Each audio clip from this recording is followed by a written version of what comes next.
E aí pessoal, boa tarde, né, para vocês, tudo bom? Mais um conteúdo nosso aí, né, mais uma parte do nosso estudo. Esse conteúdo é importantíssimo para a física, chama a segunda lei de Newton. Por que ele é importante? É onde eu tenho as contas para fazer quando eu falo das leis de Newton. Bom, é a chamada lei da força. O que é a força? Força é o produto da massa pela aceleração do corpo.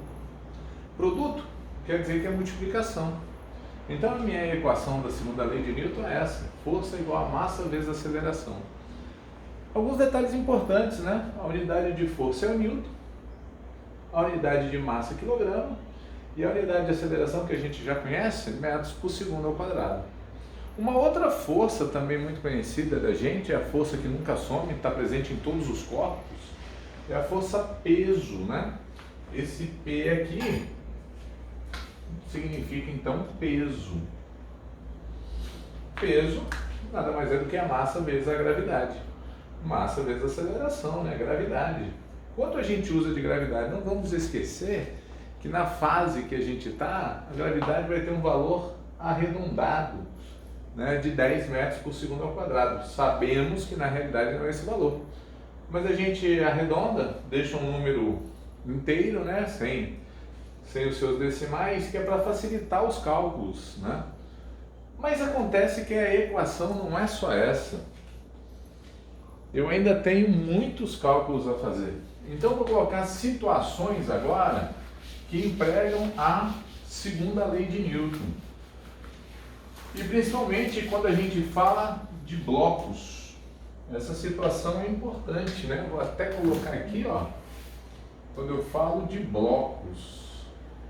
Vou colocar alguns exemplos de como nós usaríamos a lei de Newton. Primeiro, a horizontal, um bloco de massa M sendo aplicado uma força F.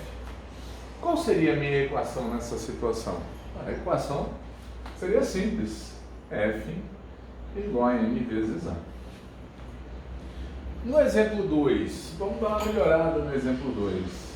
No exemplo 2 eu teria na horizontal também um bloco com uma força F1 e uma força F2.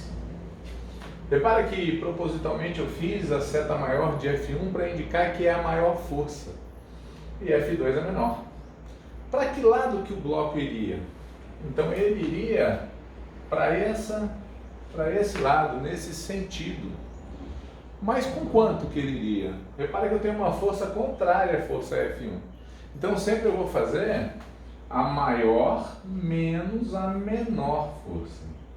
Sempre a maior menos a menor. Lógico que o bloco tem massa M. Então a minha equação já se transformou um pouco, olha só. Agora eu tenho duas forças, né? E no exemplo 3, se tivéssemos essa situação.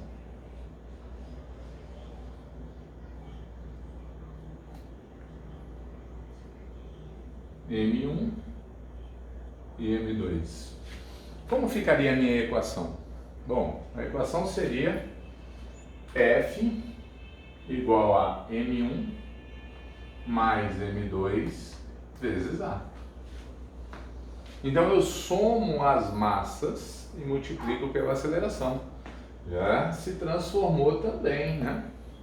No exemplo 4, lógico, você já deve estar aí já imaginando qual seria o nosso desenho. Ele seria esse aqui.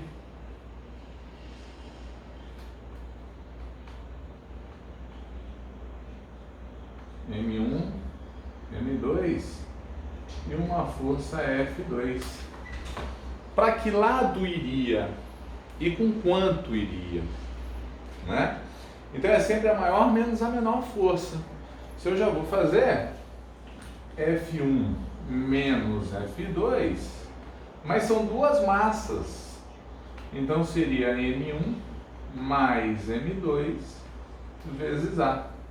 Só para indicar, e vamos indicar uma cor que se destaca um pouco mais, né? Esses blocos iriam nesse sentido. E aí a gente vai transformando, né? Nós vamos transformando tudo isso. Teríamos outro desenho? Teríamos. E importante, né? O exemplo 5, fundamental para a gente entender. No exemplo 5, vamos colocar aqui o número 5. Olha que diferente esse exemplo, hein?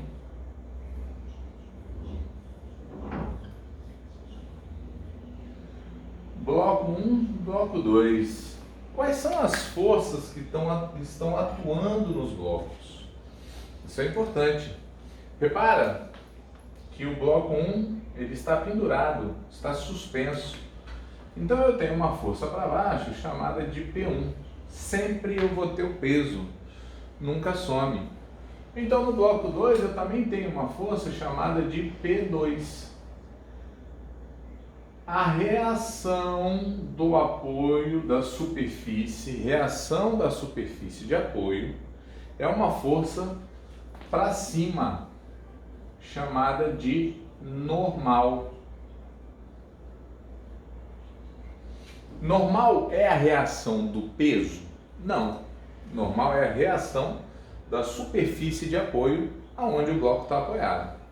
Então aqui seria um bloco querendo descer e puxando o segundo bloco. No fio, aonde eles estão ligados, aparece uma força T que chamamos de tração. No mesmo fio é a mesma força. Bom, para que lado iria e com quanto iria, né? Quem iria provocar o movimento dos blocos? Bom, a única força que está atuando e não tem uma reação. Né? Quando a gente tem a reação, a gente sabe que as forças se anulam.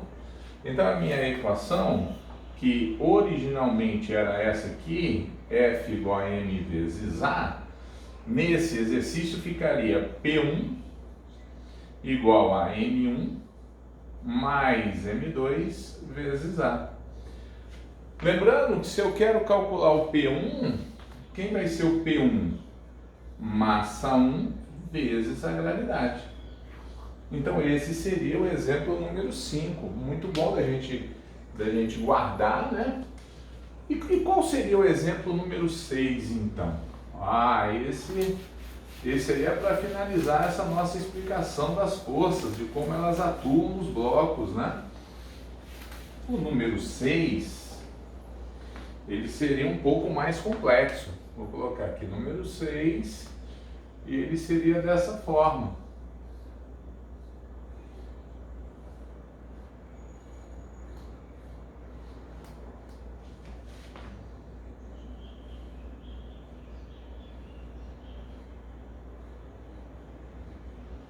Eu vou até aumentar esse aqui. Quem seriam os corpos, então?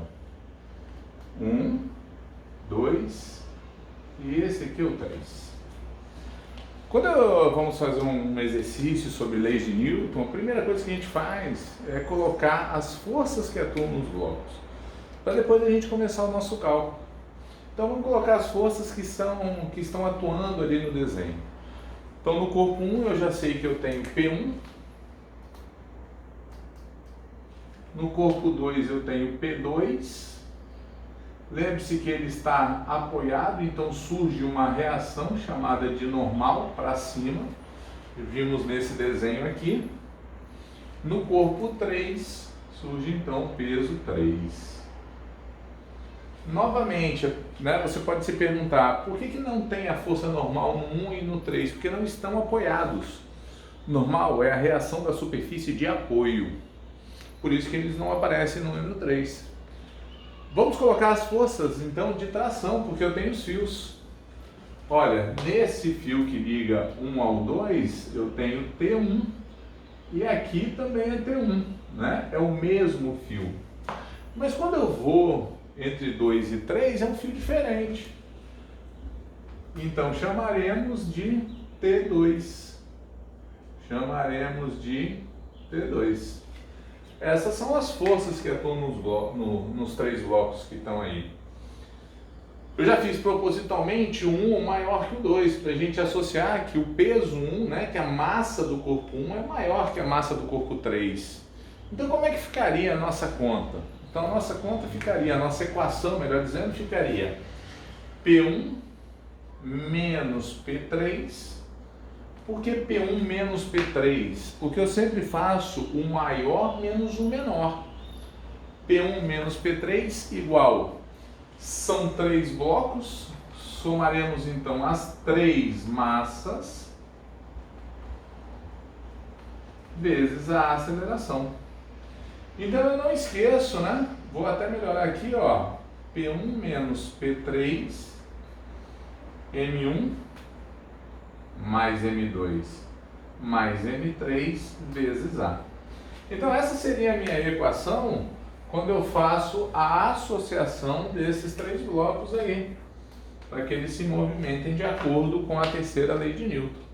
Então esses foram 6 exemplos que são rotineiros para a gente, né? Que sempre aparecem nos exercícios para que possamos fazer, tá certo? Nas próximas aulas desse assunto nós também teremos exercícios resolvidos, tá ok? Um abraço para vocês, obrigado aí a participação, dá seu like lá, um abração.